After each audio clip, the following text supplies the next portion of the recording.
بسم اللہ الرحمن الرحیم۔ مائک سے بھائیوں کی طرف سے کوئی سوال؟ اگر کوئی غیر مسلم بھائی کہیں پر بھی ہو، کسی بھی قطار میں ہو، تو وہ اپنا ہاتھ اونچا کرے اور وہ پہلے سوال کریں۔ اگر دوسرے مائک میں بھی اگر کوئی غیر مسلم بھائی کھڑے ہوں تو آگے آ جائیں۔ السلام علیکم ڈاکٹر صاحب۔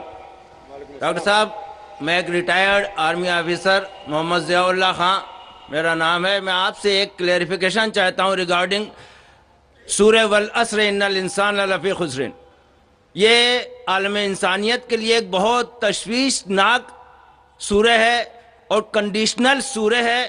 اس میں ہر انسان کو بہت زیادہ تشویش ہونا چاہیے whether he is fulfilling all the 4 conditions in this surah or not۔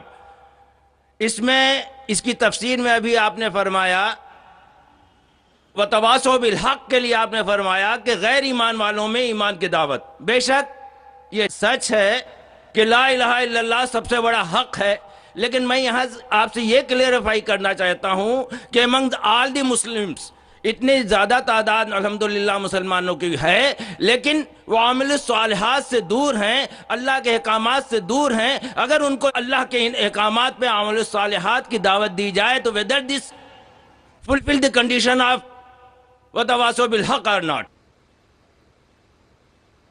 بھائی کا سوال ہے کہ جو سورہ العصر میں جو تیسری کنڈیشن ہے وَتَوَاصَوْا بِالْحَقِّ، اگر ہم مسلمانوں کے درمیان ان کو حق کی طرف بلاتے، ان کا مطلب ہے اصلاح۔ دعویٰ کے معنی ہے غیر مسلمانوں کو اسلام کی طرف دعوت دینا۔ دعوت کی معنی دونوں طریقے سے لیا جاتا ہے، غیر مسلم میں بھی بات کرنا، مسلم میں بھی بات کرنا۔ لیکن اگر ہم ایک اسپیسیفک خصوصاً لفظ استعمال کرنا چاہتے ہیں تو جب ہم غیر مسلمانوں سے بات کرتے اسے کہتے ہیں عربی میں دعوت، اور جب مسلمانوں سے اسلام کی بات کرتے ہیں اسے کہتے ہیں اصلاح۔ اصلاح معنی مرمت کرنا، اس کو سدھارنا۔ تو اصلاح بھی کئی علماء نے کہا کہ یہ وَتَوَاصَوْا بِالْحَقِّ میں آ جاتا ہے، لیکن اگر ہم سیف رہنا چاہتے ہیں تو میری نظر میں اصلاح اور دعویٰ دونوں ضروری ہے۔ میں کیا کر رہا ہوں آج کی تاریخ میں؟ اصلاح بھی کر رہا ہوں، دعویٰ بھی کر رہا ہوں۔ غیر مسلم میں تو دعویٰ کر رہا ہوں، اکثر مسلمان ہیں اصلاح کر رہا ہوں۔ کل صبح ایک خصوصاً نشست ہے غیر مسلمانوں کے لیے، وہاں زیادہ دعویٰ کروں گا میں۔ تو دونوں کرنا امپورٹنٹ ہے، ضروری ہے۔ اصلاح بھی مسلمانوں کو حق کی طرف بلانا جو بھٹک گئے ہیں، جو نام کے مسلمان ہیں، اور غیر مسلم میں بھی۔ لیکن اگر آپ سیف رہنا چاہتے ہیں تو میرے حساب سے دونوں کرنا ضروری ہے، تو ایک دم سیف ہے۔